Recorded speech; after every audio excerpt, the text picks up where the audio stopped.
This happened in the summer, and I believe I was about 12 at the time. I was staying in a hotel in a fairly large city with my mom and my younger brother. We were visiting other extended family, but chose not to stay in their house. My brother is younger than me by a decent amount, so I was usually told to keep an eye on him. On the day we arrived, my mom told me to do just that while she checked us in and received our room card. So, my brother and I sat down on a couch in the lobby and relaxed a little bit. While we were sitting, a man in about his mid-40s walked into the hotel. The couch was facing the hotel doors, so I got a good look at him. I remember that he was very average looking. Describing his features in detail could generate several different images. The guy comes in and sits on the couch opposite ours. I didn't think anything of it until I realized that he didn't go up to the counter first. He just came in and sat down. It made me feel a little uncomfortable. Maybe I was being a bit paranoid, but I thought he might have followed us in. Thankfully, my mom called us over and told us that our room was ready.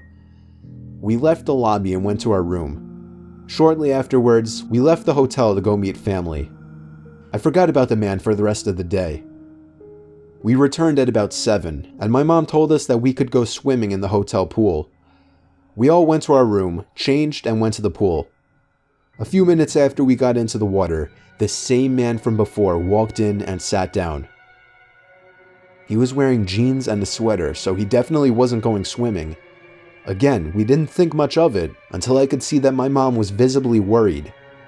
She pointed him out to me, and she said that if he didn't leave within 5 minutes, we needed to go back to our rooms.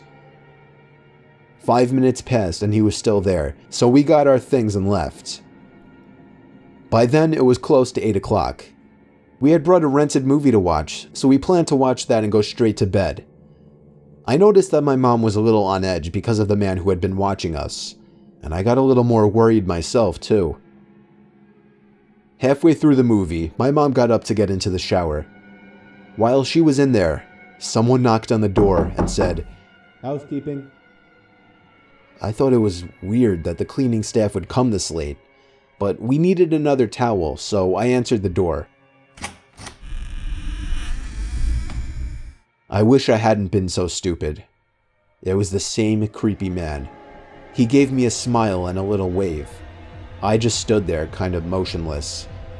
My mind automatically went to the worst possible situation: kidnapping, rape, torture, etc. I heard the water in the shower turn off. He stood there as well for a moment, and then he spoke. "How was your swim?" At that moment, my mom came out of the shower, saw the man at the door, pulled me back, and slammed the door. She locked it. Then she called the front desk from our hotel phone to report the guy. I told her to just call the police, but she didn't listen. She then requested we switch rooms. I then heard footsteps stomping down the hallway away from our room. Thankfully, the guy had left. After that, we switched hotel rooms and didn't see the guy again during our stay.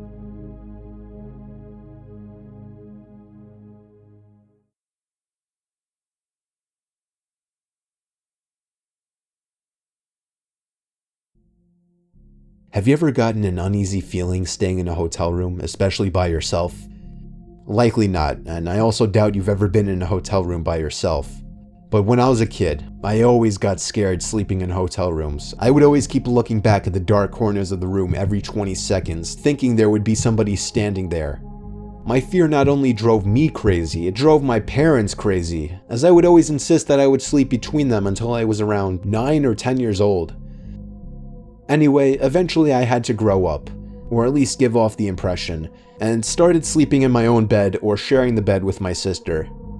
Now I'm 24 years old, living on my own, and have to take a lot of business-related trips for my job.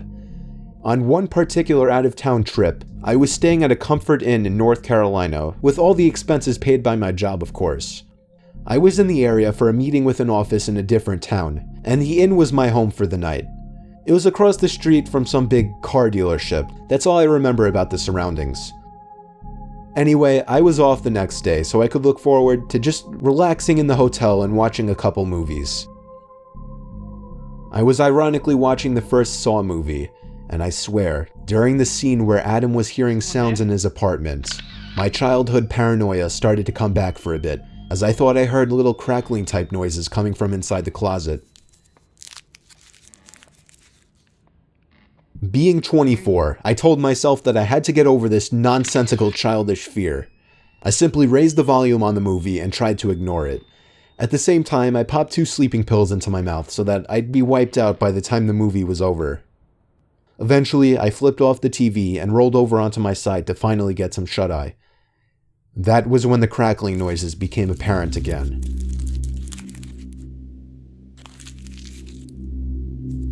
It wasn't constant or anything. It was just like once every minute or so I'd hear this crackling type noise that I just can't describe coming from the closet.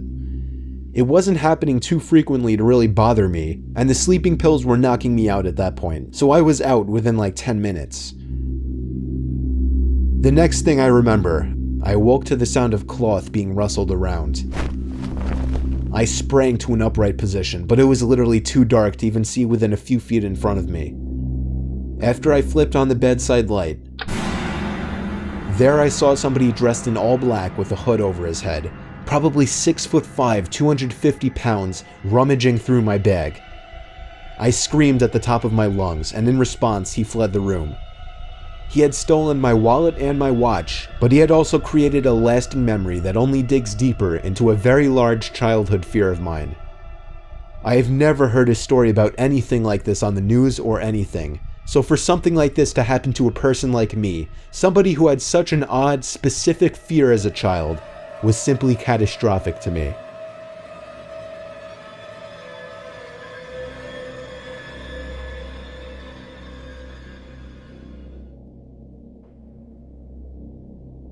When I was 17, I started to develop some beef with my dad, who's a huge hothead.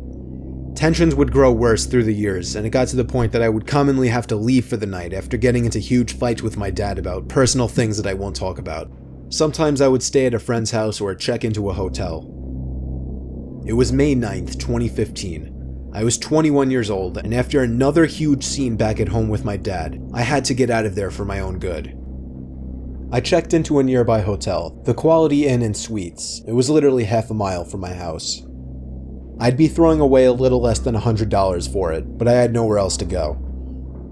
It was early this time around. Usually these outbursts happen around nighttime. It was like 4 o'clock, so I decided to just hang out by the outdoor pool and clear my head.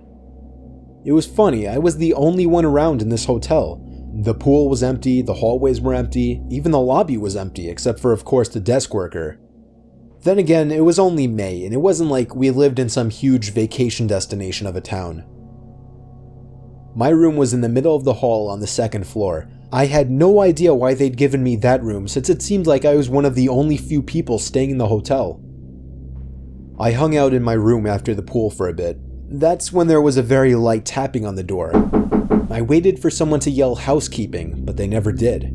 Therefore, I ignored it. And to my surprise, even though I had the do not disturb sign on the door handle, I heard the beep of the lock on the door, and then I heard the door slowly opening. I called out, no thank you, not right now. I couldn't see the employee at the door because there was a wall that blocked the view of the door from the bed. There was a pause, and I repeated myself, growing a bit curious. Suddenly, the door slammed shut.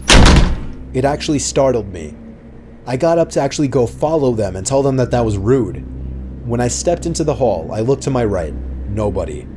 I looked to my left, and at the end of the hall, I saw the right leg of a woman turning the left corner further down the hall before disappearing. How did she get there so fast, I wondered. I ran down to the end of the hall, and that's when I heard another door closing. When I turned the corner, nobody. Just maybe 20 closed, unoccupied hotel doors. I was so confused and honestly a bit freaked out. I went down to the front desk to complain about the rude employee. The woman at the counter said that must be Rosa. She said she would question her about slamming the door later on. I thanked the woman and then went out to eat at the nearby TGI Fridays down the road. When I got back to the room, I was on the phone talking to my mom, who said that I shouldn't come back because my dad was still super pissed. I entered my room and told her how depressed I was with all this fighting bullshit, and she understood. When I hung up, it was only 8 o'clock. I wanted the night to be over. I brushed my teeth, watched a little TV, and went to sleep at around 9 o'clock. I awoke to a noise.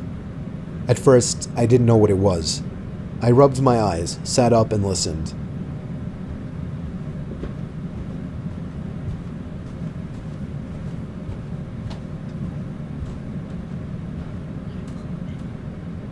You have to let them in. There was somebody standing at the left edge of my bed, towering over me. I screamed and felt like throwing up at the same time. It was a dreadful, horrifying feeling. The person then grabbed around my throat and started repeating the words, "You piece of shit." It was an older woman with a weak grip. I was able to escape easily. I ran to the door of the room. I heard her following me, but she stopped at the door when I ran down the halls to the front desk. The woman at the front desk admitted that one of the employees had lost one of her master keys that had access to all of the rooms in the hotel, something they were obligated to report to the head of the hotel. I was furious. Of course, I got a refund, gave some info to the cops, and then went home that night, where my dad actually showed something close to sympathy after I explained what happened. Ever since, I've actually never had to leave the house for the night, and I hope it stays that way. Oh yeah, and I have absolutely no idea whatever became of that crazy nutcase woman that tried to kill me.